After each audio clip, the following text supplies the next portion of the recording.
Welcome back to Gubsretrogames. We're back to talk about some absolute classics today as we expand our tiny little NES collection. So first, I want to say thank you guys so much for following along on this quest with us. It really means a lot. If you haven't already had the chance, hit that like button and that subscribe button. So let's jump in and check out what we've added this week. Starting off, we've got Super Mario Bros. 3.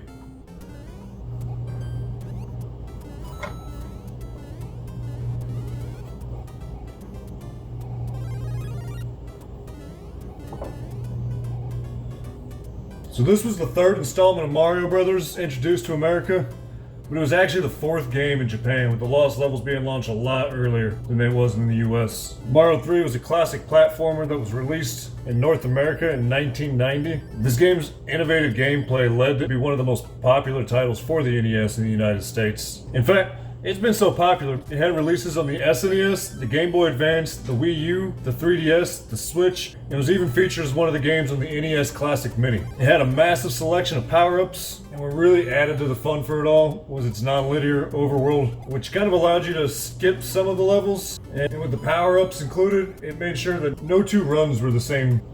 Moving on to the next one. It's another absolute classic. So here, we've got Ghosts and Goblins.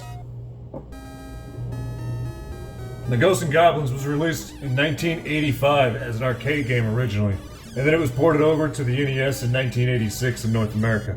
So, as you're playing through the game, you play a knight named Sir Arthur, and the whole purpose is to fight different demons with different weapons. I believe there's 5 of them. You're on a mission to save Princess Pen from the demon lord Astaroth. I haven't beaten this. I've definitely taken it as a challenge to do so, but this one is maybe one of the more difficult games, and it's known for its difficulty. This run and gun style platform has definitely got me. It's going to take me some practice to get through this one. Following that one, we've got Lunar Pool.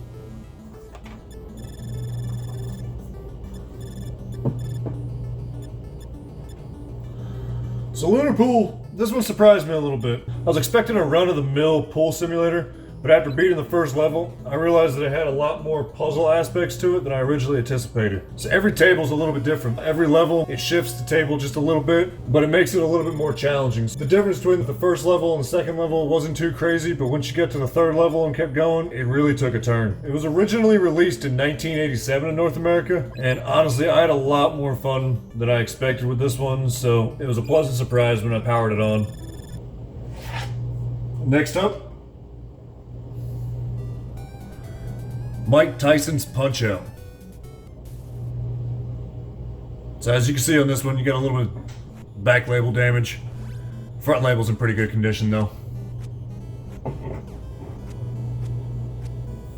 Mike Tyson's Punch-Out. I don't think this game really needs a whole lot of introduction. It's probably one of the most memorable fighting games for the NES. So this was the first game to officially introduce Little Mac in 1987. So any of you Smash Brother fans out there, any Little Mac fans out there, this is the game that introduced him. This is the game that brought him to Nintendo. So in this version of Punch-Out, the final boss is no other than Mike Tyson himself. Playing through this game, I realized it was a lot more about timing than it was button mashing like most fighting games I've played. Something really interesting about the Mike Tyson's Punch-Out game is they made several variants of it, and what I mean by that is you had the 3-screw and the 5-screw editions. The 5 screws being the early NES games, with the 3 screws and the 2 plastic clips up top being the later models. The 5 screws go for quite a bit more, and also early model Mike Tyson Punch-Outs had white bullets with the orange writing rather than the orange bullets. So as you can see, I had the 3-screw with the 2 plastic clips, the orange bullets, but either way, I really enjoyed this game. I had a lot more fun on this one than I thought I would as well. And then finally, we have Teenage Mutant Ninja Turtles. And this one's in pretty solid shape. The labels are pretty good. Line there on this one, but no major damage, no major scrapes to the cartridge. Now I'll tell you what guys, this one's hard. The difficulty on the Ninja Turtles, it's always kind of split its crowd between the loyalists. The animations stayed true to the early comics, and then just the overall difficulty just made it really unfun for a lot of people.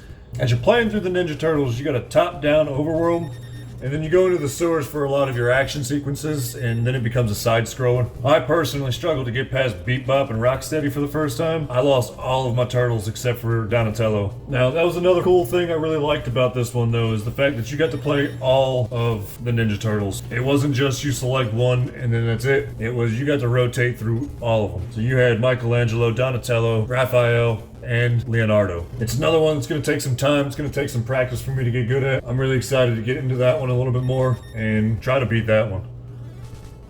So these are the new additions to the NES.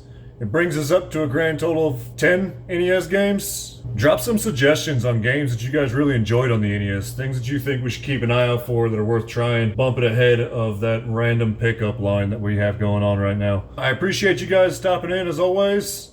Until the next time, keep on gaming.